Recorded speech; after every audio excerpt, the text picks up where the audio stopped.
तो आज के करंट अफेयर्स के सत्र में आपके एग्जाम के दृष्टिकोण से बहुत महत्वपूर्ण टॉपिक मैं लेकर के उपस्थित हुआ हूं और आज आप लोग आपके परीक्षा के उपयोगी कुछ महत्वपूर्ण करंट अफेयर्स को जानेंगे।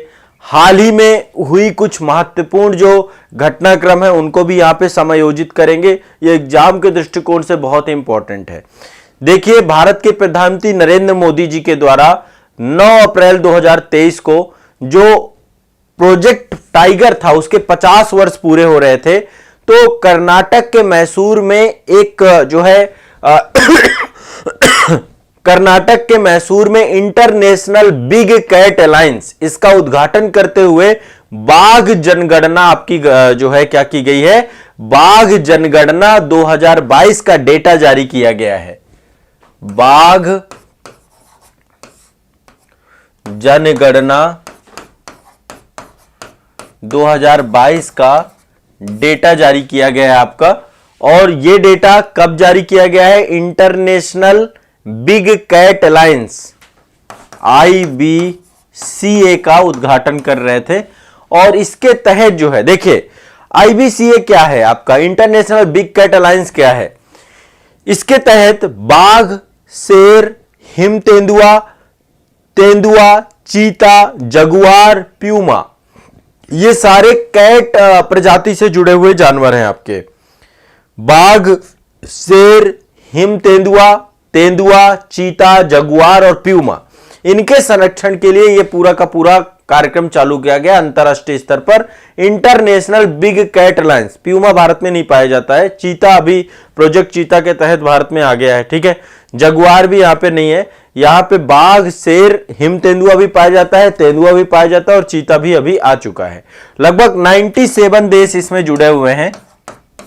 97 देश आपके IBCA के साथ जुड़े हुए हैं और इसका उद्देश्य क्या है? आपस में कोऑर्डिनेशन के माध्यम से, क्षमता निर्माण के माध्यम से, पर्यावरण पर्यटन को बढ़ावा देने के उद्देश्य से, ठीक है, लोगों के बीच में सूचना देने से और जागरूकता देने से इन जानवरों को बचाया जा सके, इन जानवरों को क्या किया जाए।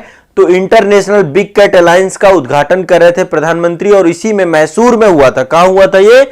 मैसूर में। और इसी में मैसूर में प्रधानमंत्री जी ने बाघ जनगणना 2022 का जो है डेटा आप सभी के साथ जारी किया है। अब ये डेटा है क्या, एक बार इसको ध्यान से समझने का कोशिश करते हैं ताकि आप लोग थोड़ा सा जान पाओ कि इससे जुड़े हुए क्वेश्चन किस तरीके से बन सकते हैं। देखिए क्या हुआ, 2022 में बाघों की जो टोटल जनसंख्या है वो बढ़ चुकी है अभी। और बाघों की जनसंख्या कितनी हो चुकी है, ये है बाघों की जनसंख्या की गिनती। भारत में बाघों की जनसंख्या हो चुकी है 3167। कितनी हो चुकी है? 3167। बड़ा ही सकारात्मक है ये। 3167 बाघ हो चुके हैं 2022 में। 3167। 2018 में इससे पहले बाघ जनगणना आई थी और उसमें जो इनकी संख्या थी वो थी आपकी 2967। इस हिसाब से देखें तो 200 की वृद्धि हुई है। 200 बाघ प्लस हुए हैं, 200 बाघ बढ़े हैं आपके, ठीक है। एक चीज ध्यान रखिएगा, एक संस्था आपकी WWF मतलब ये आपका काम करता है, वर्ल्ड वाइल्ड लाइफ फंड है आपका, वर्ल्ड वाइल्ड लाइफ फंड, ठीक है। इसके द्वारा क्या किया गया है, वर्ल्ड वाइल्ड लाइफ फंड के अनुसार बताया गया कि दुनिया में टोटल अभी 3890 बाघ हैं। अब आप समझ सकते हैं 3890 भागों में भारत में कितने? 3167 बाघ। तो प्रधानमंत्री जी ने कहा कि पूरे विश्व का 75% बाघ भारत में है। यह बहुत बड़ी बात है। 75% बाघ भारत में है। देश की आजादी के अमृत महोत्सव पूरे हुए 75 और बड़ा संयोग है कि 75% बाघ भारत में, भारत का राष्ट्रीय पशु है, ठीक है। तो पिछले 4 वर्षों में देखा जाए तो ये संख्या में वृद्धि हुई है। कितनी बढ़ी है? 200, ठीक है। और इंटरनेशनल बिग कैट अलायंस के शुरुआत भी भारत में की गई है और यहां पे बिग कैट प्रजाति, बिग कैट समझ रहे हैं, बिल्ली आप सभी जानते हैं, कैट प्रजाति से ही जुड़ा हुआ है। ये बिग कैट प्रजाति का जो है जानवर है उसी प्रजाति से जुड़ा हुआ है और इसके अंतर्गत आपका मैंने बताया बाघ, शेर, तेंदुआ, हिम तेंदुआ, प्यूमा, जगुआर, चीता, ये सारे जो है इसके जो है बिग कैट प्रजाति से जुड़े होते हैं। इन सबके संरक्षण को लेकर के ये इंटरनेशनल बिग कैट अलायंस को लेकर के काम किया जा रहा है। ठीक है, तो ये ध्यान रखना है। और प्रधानमंत्री जी ने अमृत काल के इस पूरे समय को टाइगर विजन के नाम से एक पुस्तिका का भी विमोचन किया। एक पुस्तक इन्होंने विमोचित की है जिसका नाम है अमृत काल का टाइगर विजन। अमृत काल का एक बुक भी जारी की गई है का टाइगर विजन। देखो इससे क्वेश्चन जरूर आने चाहिए, जहां तक मुझे लगता है कि एक टॉपिक एक क्वेश्चन यहां से आएगा। ठीक है, तो बाघ जनगणना 2022 आ चुकी है। अब यहां पे एक चीज और ध्यान रखिएगा कि अब यहां पर कौन से स्टेट है जहां पे टाइगर्स की आबादी सबसे ज्यादा है। ठीक है, सबसे ज्यादा मध्य प्रदेश में टाइगर पाया जाता है, सबसे ज्यादा है मध्य प्रदेश में। मध्य प्रदेश में टाइगर की संख्या सबसे ज्यादा है। मध्य प्रदेश में टाइगर की संख्या सबसे ज्यादा है। यहां पर कितने टाइगर हैं? 526 टाइगर, 526। मध्य प्रदेश के बाद दूसरे नंबर पे है कर्नाटक, तीसरे नंबर पे है उत्तराखंड। टॉप 3 स्टेट लिख लीजिए, मध्य प्रदेश, कर्नाटक और उत्तराखंड। मध्य प्रदेश, कर्नाटक और उत्तराखंड टॉप 3 स्टेट हैं जहां पर सबसे ज्यादा टाइगर्स पाए गए हैं, सबसे ज्यादा टाइगर्स आप पाए गए हैं। ठीक है, एक चीज और ध्यान रखिएगा, देश में सिर्फ 9 टाइगर रिजर्व थे आपके, अभी वर्तमान में इनकी संख्या बढ़ के 54 हो चुकी है। 54 टाइगर रिजर्व हो चुके हैं आपके, 54 टाइगर रिजर्व हो चुके हैं देश में टोटल। पहले 9 टाइगर रिजर्व से आज संख्या 54 टाइगर। यही कारण है कि आज टाइगर्स की संख्या कितनी पहुंच गई है? 3167। ये क्वेश्चन पूछा जाएगा, ये संख्या याद कर लेना, 3167 लास्ट में है, 3167। ध्यान रखना है सभी को। हाँ, कमेंट सेक्शन में एक बार इस तरीके के जो डेटा वाली चीजें होती है ना, लिख दिया करो फास्ट में, तो क्या है ना, आपको भी याद हो जाएगा, चीजों को क्लियर हो जाएगा। इसके बाद भारत एकमात्र देश है जहां एशियाई शेर मिलते हैं। ठीक है, और एशियाई शेरों की संख्या भी 2020 में बढ़ करके कितनी हो चुकी है? 675। एशियाई शेर गिर वाले क्षेत्र में पाए जाते हैं। एशियाई शेर, इनकी संख्या भी बढ़ चुकी है 2020 में। 2020 में एशियाई शेरों की संख्या हो चुकी है 675, 675। ठीक है, 2015 में इनकी संख्या 525 थी, इस बार इनकी संख्या भी बढ़ गई है। साथ ही 4 साल के अंदर अंदर तेंदुओं की संख्या भी बढ़ी है, 60% तेंदुए बढ़ गए हैं। तो तेंदुआ, बाघ, इनका संरक्षण इस स्तर पे हो रहा है कि ये आज इनकी संख्या बढ़ती जा रही है भारत में। ठीक है, तो टोटल 54 टाइगर रिजर्व हो चुके हैं भारत में। देखो इस दौरान देखो आमतौर पे होता क्या है, जितनी भी ये जनगणना होती है, ये कैमरे के माध्यम से जो है गणना की जाती है टाइगर की। ठीक है, कैमरे के माध्यम से ये पूरी की पूरी गणना की जाती है। तो जो है 2018 में जो इनकी संख्या थी, आपको सभी को पता है कि 2018 में इनकी संख्या जो थी ये थी आपकी 2967 और ये है 3167। वृद्धि हुई है 200 की। ठीक है, दिमाग में इतना बैठा के चलना है। क्लियर है? स्पष्ट है? क्लियर है? अब एक चीज और ध्यान रखिएगा, एक बार थोड़ा सा आपको बताता हूं। देखो बाघों के शरीर में आप देखेंगे विशेष प्रकार की धारियां पाई जाती हैं। ये आप धारियां देख पा रहे हैं, ये हर बाघ में अलग अलग होती हैं, मतलब ऐसा नहीं होता कि सबका पैटर्न सेम हो। ठीक है, इसको कोट पैटर्न कहते हैं, इसी को कोट पैटर्न कहते हैं। धारियां जो है पाई जा रही है ना, ये धारियां जब कैमरा क्या करता है, इनकी फोटो क्लिक करता है ना, तो इनकी फोटो क्लिक करने के बाद हमें पता चलता है कि अच्छा ये बाघ अलग है, क्योंकि उसकी धारियों से पता किया जाता है। हर बाघ की एक विशिष्ट पहचान होती है, उसकी कोट पैटर्न या धारी। तो जो सॉफ्टवेयर का प्रयोग किया जाता है, वो सॉफ्टवेयर ये आइडेंटिफाई कर लेता है कि ये सेम पिक्चर नहीं है, नहीं तो ऐसे तो फिर बड़ा कंफ्यूजन हो जाए। तो जब फोटो क्लिक होती है, फोटो आती है, कि विशेष सॉफ्टवेयर में इसको डाला जाता है और वो इसकी धारियों को आइडेंटिफाई करता है और इनकी आबादी के बारे में बताता है। ठीक है, तो अब तो आपको पता है साइंस का जमाना है, बहुत तेजी से चीजें हो चुकी हैं। तो मतलब ये पूरा का पूरा सर्वेक्षण होता है और यहां तक कि कहते हैं हाथियों के ऊपर भी बैठ करके बहुत सारे जो आपके वन्य जीव अधिकारी हैं उनके वो भी जाकर के फोटो क्लिक करते रहते हैं। बहुत सारे कैमरे लगा दिए जाते हैं जहां पे इनकी आबादी है कोर एरिया में। कैमरे तो वैसे भी होते हैं ताकि उनकी जो है आवाजाही और इनके जो आवास क्षेत्र पर किसी प्रकार के हस्तक्षेप को क्या किया जाए, नजर रखी जा सके। तो कैमरे तो पूरे राष्ट्रीय उद्यान, वन्य जीव अभयारण्य इन सब में लगाए जाते हैं। ठीक है, तो ये बाघ जनगणना से जुड़ा हुआ डेटा था। संभवतः इतना आपको ध्यान में रखना है। क्लियर है, स्पष्ट है ना। और एक चीज और ध्यान रखिएगा, गंगा के मैदानी क्षेत्रों में बाघों की संख्या में वृद्धि दर्ज हुई है। 804 के आसपास संख्या में वृद्धि हुई है। पहले आपका जो पर्वतीय क्षेत्र होता था, इस बार मैदानी क्षेत्रों में गंगा के जो है बाघों की संख्या में बढ़ाई हुई है। ठीक है, तो ये भी ध्यान रखिएगा। उत्तर प्रदेश और हिमाचल के कई नए क्षेत्रों में कई बाघों की संख्या की वृद्धि हुई है और इसलिए बाघ इस बार मैदानी क्षेत्र में ज्यादा बढ़े हैं। टोटल 804 बाघों की संख्या में वृद्धि हुई है। ठीक है, तो ये भी ध्यान रखिएगा। चलिए, और एक चीज और ध्यान रखिएगा, उत्तर प्रदेश के बलरामपुर गोंडा श्रावस्ती का एक वन्यजीव अभयारण्य है जिसका नाम है सुहेलवा वन्यजीव अभयारण्य। सुहेलवा वन्यजीव अभयारण्य पे बाघों के संरक्षण की ज्यादा जरूरत मानी गई है। सुहेलवा वन्यजीव अभयारण्य, सुहेलवा वन्यजीव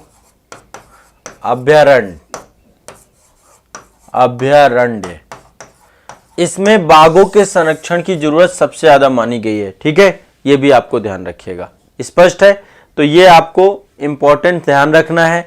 बाकी मैंने IBCA के बारे में बता दिया, international big cat alliance. International big cat alliance 9 April को मैसूर में IBCA का जो है आरंभ किया गया था और प्रधानमंत्री जी के द्वारा अपने भाषण में यह भी बोला गया कि पूरी दुनिया को एशिया से अवैध शिकार करना, वन्य जीवों से जुड़े हुए अवैध कारोबार करना, इससे जुड़े हुए किसी प्रकार की गतिविधि को पूरी तरीके से खत्म करना होगा, तब जाकर के इन जीवों का संरक्षण और बेहतर तरीके से किया जा सकता है। ठीक है, चलिए, ये आपको ध्यान में रखना है।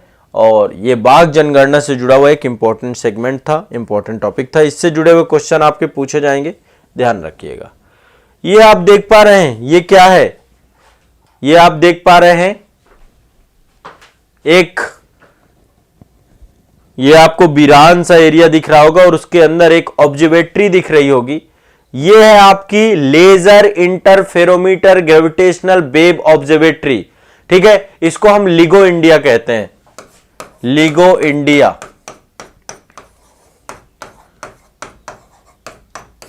ये एक ऑब्जर्वेटरी है और इसको लेकर के भी अभी इसकी स्थापना को मंजूरी मिली है। ठीक है, लिगो इंडिया, इसका फुल फॉर्म है laser interferometer gravitational wave observatory. ठीक है, इसी को हम शॉर्टकट में लिगो इंडिया के नाम पे कहते हैं। तो इसके स्थापना के प्रस्ताव को मंजूरी दे दी गई है। देखिए, अभी केंद्रीय कैबिनेट की बैठक थी 6 अप्रैल 2023 को और इसमें 2600 करोड़ रुपए की लागत से 2600 करोड़ रुपए की लागत से लिगो इंडिया की स्थापना की मंजूरी दी गई है। ठीक है, लिगो इंडिया की स्थापना की मंजूरी दी गई है और यह आपका एक परमाणु ऊर्जा विभाग है। परमाणु ऊर्जा ने बताया कि इस ऑब्जर्वेटरी के बन जाने से ब्रह्मांड की बेहतर समझ विकसित हो पाएगी। न्यूट्रॉन सितारों के बारे में, ब्लैक होल्स के बारे में, खगोलीय अवधारणाओं के बारे में, गुरुत्वाकर्षित तिरंगों के बारे में, तो ये अंतरिक्ष के अनुसंधान से जुड़ी हुई ऑब्जर्वेटरी है और ये जो है उनके बारे में बेहतर जानकारी बना पाएगी। अब देखिए, एक चीज ध्यान रखिएगा, इसके लिए 3 ऑब्जर्वेटरी बनाई जानी थी। 3 में से 2 अमेरिका में बन रही है, 1 भारत में बन रही है। ये बहुत बड़ी बात है। ठीक है, 2 अमेरिका में बन रही हैं पहले से और तीसरी जो ऑब्जर्वेटरी मतलब वेधशाला, ये भारत में बनाने के लिए प्रधानमंत्री जी के द्वारा मार्च 2016 में अमेरिका के साथ समझौता किया गया था।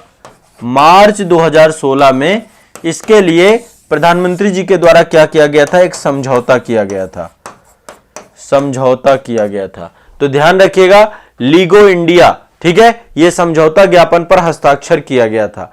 तो परमाणु ऊर्जा विभाग जो हमारा वो इस ऑब्जर्वेटरी का क्या करेगा? संचालन करेगा। ठीक है, और ये कहां बन रहा है? महाराष्ट्र के हिंगोली जिले में। महाराष्ट्र के हिंगोली जिले में जो है ये आपकी ऑब्जर्वेटरी बन रही है।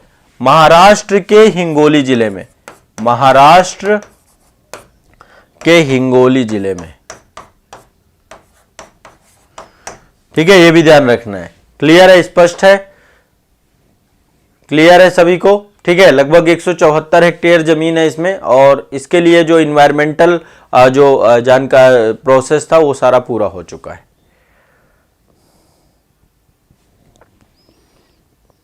हाँ,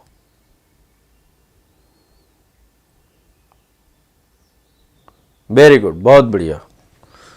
हाँ, दुर्गावती टाइगर रिजर्व आपका टोटल 55वां हो जाएगा अभी। वो मैंने आपको पढ़ाया था क्लास में, 54 अभी हो चुके हैं, वो 55वें को लेकर मंजूरी मिल चुकी है। वो क्लास में मैंने डिस्कस किया था आपको, कोई दिक्कत नहीं। ठीक है, तो ये आपको याद कर लेना है सभी को, बहुत इंपॉर्टेंट है। ठीक है, सभी को ध्यान रखना है। अब एक चीज और ध्यान रखिएगा, एक हाँ, ये है आपका लिगो इंडिया। ये ऑब्जर्वेटरी से क्वेश्चन पूछा जा सकता है। कुछ अवार्ड है यहां पर, उन अवार्डों के बारे में मैं आप लोगों के साथ डिस्कस करने जा रहा हूं। एक अवार्ड है आपका गोल्डन ग्लोब अवार्ड। ठीक है, 80वां गोल्डन ग्लोब अवार्ड दिया गया है, 80वां गोल्डन ग्लोब अवार्ड। ठीक है, ये अवार्ड आपका बहुत महत्वपूर्ण अवार्ड है और इससे भी प्रश्न पूछ लिए जाते हैं। ये आपका फिल्म इंडस्ट्री के क्षेत्र पे दिया जाता है। ठीक है, किस क्षेत्र पे दिया जाता है? फिल्म इंडस्ट्री के क्षेत्र पे। तो इससे जुड़ी हुई क्वेश्चंस को लेकर के कुछ डिस्कस कर लेते हैं। सबसे पहली बात, बेस्ट एक्टर का अवार्ड मिला है एंड्रयू गारफील्ड को। बेस्ट एक्टर का अवार्ड मिला है एंड्रयू, देखो जो इंपॉर्टेंट है केवल मैं उतना ही बताऊंगा आपको। एंड्रयू गारफील्ड ये बेस्ट एक्टर है। ठीक है, 80वां गोल्डन ग्लोब अवार्ड, इनकी जो फिल्म है टिक टिक बूम करके फिल्म है, उस फिल्म के लिए इनको बेस्ट एक्टर के लिए मिला है। बेस्ट डायरेक्टर का पुरस्कार किसको मिला है? स्टीवन स्पीलबर्ग को। Steven Spielberg, Spielberg. ठीक है, स्टीवन स्पीलबर्ग को मिला है बेस्ट डायरेक्टर का अवार्ड। इनकी मूवी है द फैबलमैन्स। द फैबलमैन्स के लिए इनको बेस्ट डायरेक्टर का पुरस्कार मिला है। बेस्ट ड्रामा सीरीज के लिए मिला है हाउस ऑफ ड्रैगन को। बेस्ट ड्रामा, ये लिख लो, best actor Andrew Garfield, best director Steven Spielberg, Steven Spielberg. ठीक है, और बेस्ट ड्रामा सीरीज है house of dragon. House of dragon, house of dragon. ठीक है, best drama series. Best picture drama का मिला है द फैबलमैन्स को। Best picture drama the Fabelmans, ये स्टीवन स्पीलबर्ग के द्वारा ही ये फिल्म जो है द फैबलमैन्स, द फैबलमैन्स,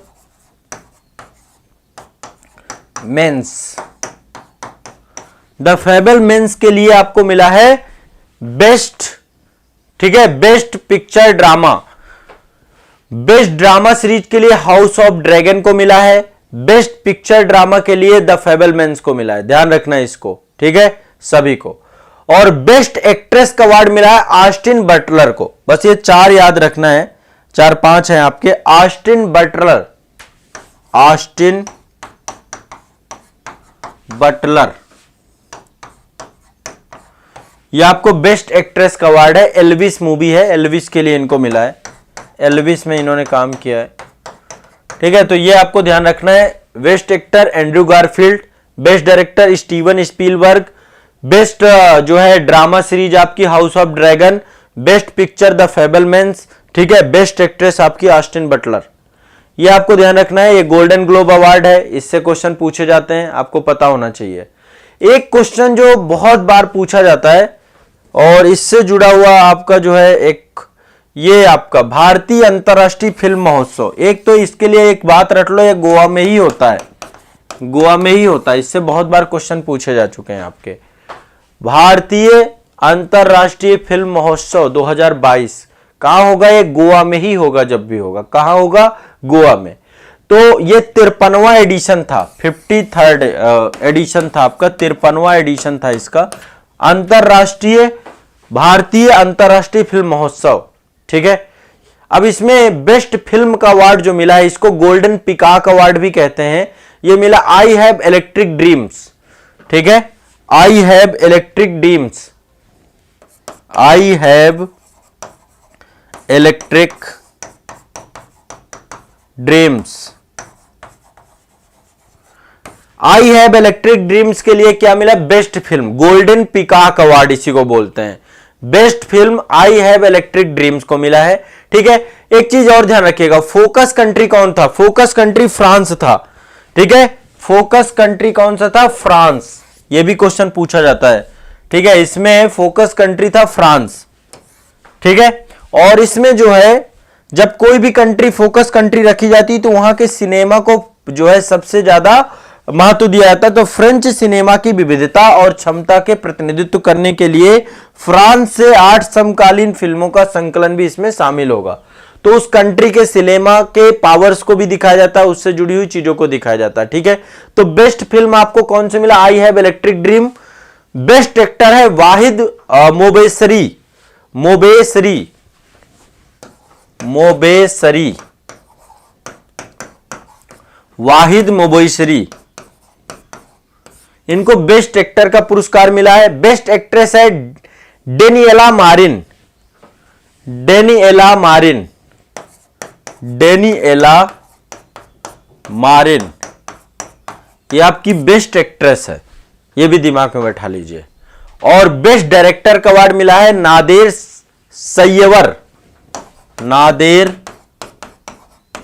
सैयवर। इतना रट लो, बस इतना पर्याप्त है। पहली बात तो ये हो कहां रहा है? ये गोवा में ही होगा, इतना दिमाग में बैठा लो, गोवा में ही होता है। भारतीय अंतरराष्ट्रीय फिल्म महोत्सव गोवा लंबे समय से चल रहा है ये। Focus country France, focus country France, France focus country थी। और बाकी ये ध्यान रख लो, बेस्ट फिल्म का अवार्ड मिला है golden peacock award, I have electric dream. Best actor का Vahid Mobasseri, best actress Daniela Marin, best director Nader Saeivar, focus country France, बस। और एक इसमें कैटेगरी और है, Indian film personality of the year. Indian film personality of the year award मिला है चिरंजीवी को। आप सभी लोग चिरंजीवी के बारे में जानते होंगे, साउथ इंडिया के बहुत बड़े एक्टर हैं। Indian film personality of the year award मिला है चिरंजीवी को। किसको मिला है? चिरंजीवी को, चिरंजीवी को, ठीक है। तो यह भी आपको ध्यान रखना है, चिरंजीवी। चलिए अब ये, हाँ, ये 53rd international film festival Goa में आपका हुआ है। ये कब से कब तक हुआ है? 20 से 28 नवंबर 2022 के बीच में। अब फिर से सूचकांक वाली लिस्ट पे आ जाओ, सूचकांक अपडेट कर लो, ठीक है। सूचकांक वाली लिस्ट अभी हमारी चल रही होगी। सूचकांक पिछले सेशन में, उसके पिछले सेशन में काफी सारे करवा दिए, अभी जो बचे हुए हैं वो भी आगे कर लो। एक है वैश्विक शांति सूचकांक, ठीक है। अगला सूचकांक है आपका वैश्विक शांति सूचकांक। शांति सूचकांक, वैश्विक शांति सूचकांक जो है ये एक संस्था institute for economics and peace, उसके द्वारा जारी किया जाता है। इसमें नंबर 1 में है आइसलैंड, आइसलैंड, ठीक है। भारत का स्थान है इसमें 135वां, 135 भारत। ये 2022 का है, 2022 का है वैश्विक शांति सूचकांक। भारत है 135वें नंबर पे, ठीक है। एक तो ये याद कर लो आप, ये क्वेश्चन पूछा जाता है। वैश्विक नंबर 1 पे आइसलैंड है, ठीक है। कौन जारी करता है? Institute for economics and peace, institute for economics and peace, ठीक है। दूसरा है विश्व प्रतिस्पर्धा सूचकांक, विश्व प्रतिस्पर्धा सूचकांक, यह भी 2022 है। विश्व प्रतिस्पर्धा सूचकांक 2022, ये कौन जारी करता है? प्रबंधन विकास संस्थान, प्रबंधन विकास संस्थान, इसके द्वारा जारी किया जाता है। प्रबंधन विकास संस्थान के द्वारा जारी किया जाता है। इसमें जो कंट्री है वो है डेनमार्क, नंबर 1 है डेनमार्क, नंबर 1 डेनमार्क है। और भारत की रैंक है 37वीं, भारत है 37वें नंबर पे, ठीक है, भारत है आपका 37वें नंबर पे विश्व प्रतिस्पर्धा सूचकांक 2022 में। ठीक है, अब अगला है पर्यावरण प्रदर्शन सूचकांक, ये भी इंपॉर्टेंट है 2022 का पर्यावरण प्रदर्शन सूचकांक। सूचकांक 2022, पर्यावरण प्रदर्शन सूचकांक 2022 ये विश्व आर्थिक मंच के द्वारा जारी किया जाता है, बहुत इंपॉर्टेंट है। नंबर 1 है आपका डेनमार्क और भारत की रैंकिंग देखें तो भारत बहुत बुरी कंडीशन में 180वें नंबर पे है। इसमें भारत बहुत बुरी कंडीशन है पर्यावरण प्रदर्शन। मुझे तो भरोसा नहीं होता इस तरीके की रैंकिंग में, इतना बुरा हाल थोड़ा ना है, बताइए इतना बुरा हाल है क्या हमारे देश का, 180वें नंबर पे है। ठीक है, 2021 में 168वें नंबर पे थे, अब सोचो कितनी रैंक गड़बड़ा दी इन्होंने। ठीक है, तो ये अपने मन मर्जी करते हैं। इसके बाद है प्रेस स्वतंत्रता सूचकांक, विश्व प्रेस स्वतंत्रता सूचकांक, विश्व प्रेस स्वतंत्रता सूचकांक 2022, ध्यान रखिएगा।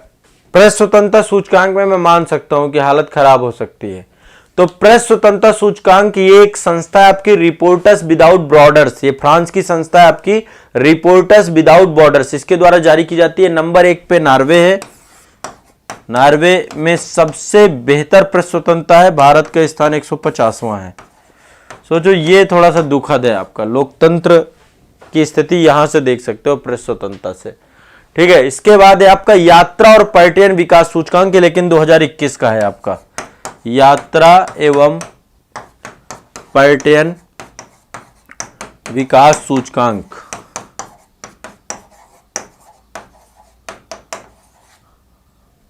ठीक है, यात्रा एवं पर्यटन विकास सूचकांक 2021, ये भी विश्व आर्थिक मंच जारी करता है। कौन जारी करता है? विश्व आर्थिक। एक पर्यावरण प्रदर्शन सूचकांक बताया, नंबर 1 डेनमार्क, भारत 180वें नंबर पे। वैसे ही यात्रा एवं पर्यटन भी विश्व इकोनॉमिक फोरम, ठीक है, विश्व आर्थिक मंच द्वारा जारी किया जाता है। इसमें नंबर 1 कंट्री है आपका जापान, भारत 54वें नंबर पे है। जापान, सबसे ज्यादा लोग जापान जाने पसंद करते हैं। फिर है आपका भारत, ठीक है, 54वें नंबर पे भारत है। तो ये टोटल सूचकांक हो गए। एक बार देखो कौन कौन से हैं। पहला तो है वैश्विक शांति सूचकांक, आइसलैंड नंबर 1, भारत 135वें नंबर पे। ठीक है, वैश्विक शांति सूचकांक, ठीक है, institute for economics and peace द्वारा जारी किया जाता है आपका। नंबर 1 पे आइसलैंड, भारत का 135वां स्थान। विश्व प्रतिस्पर्धा सूचकांक 2022, इसमें नंबर 1 डेनमार्क और भारत का 37वां स्थान है। ठीक है, इसके बाद आपका पर्यावरण प्रदर्शन सूचकांक नंबर 1 डेनमार्क है और जो है भारत का 180वां स्थान है। और ये विश्व प्रेस स्वतंत्रता सूचकांक नंबर 1 नॉर्वे है, भारत का 150वां स्थान है।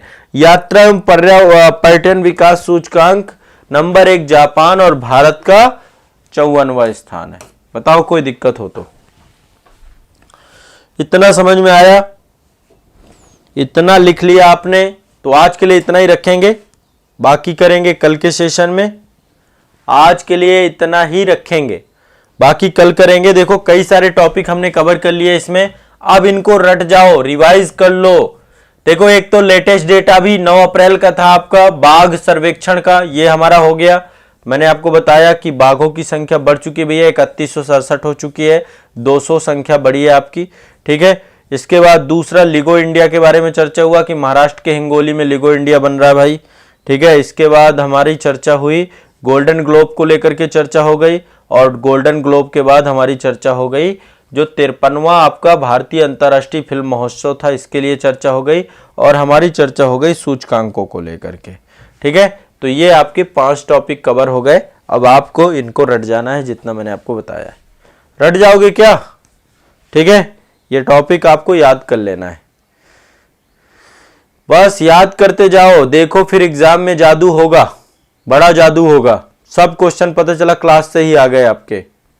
ठीक है, इतनी मेहनत कर रहे हैं और इससे बाहर क्या ही आएगा आपका, सब कवर हो जाएगा इतने में। ठीक है, चलिए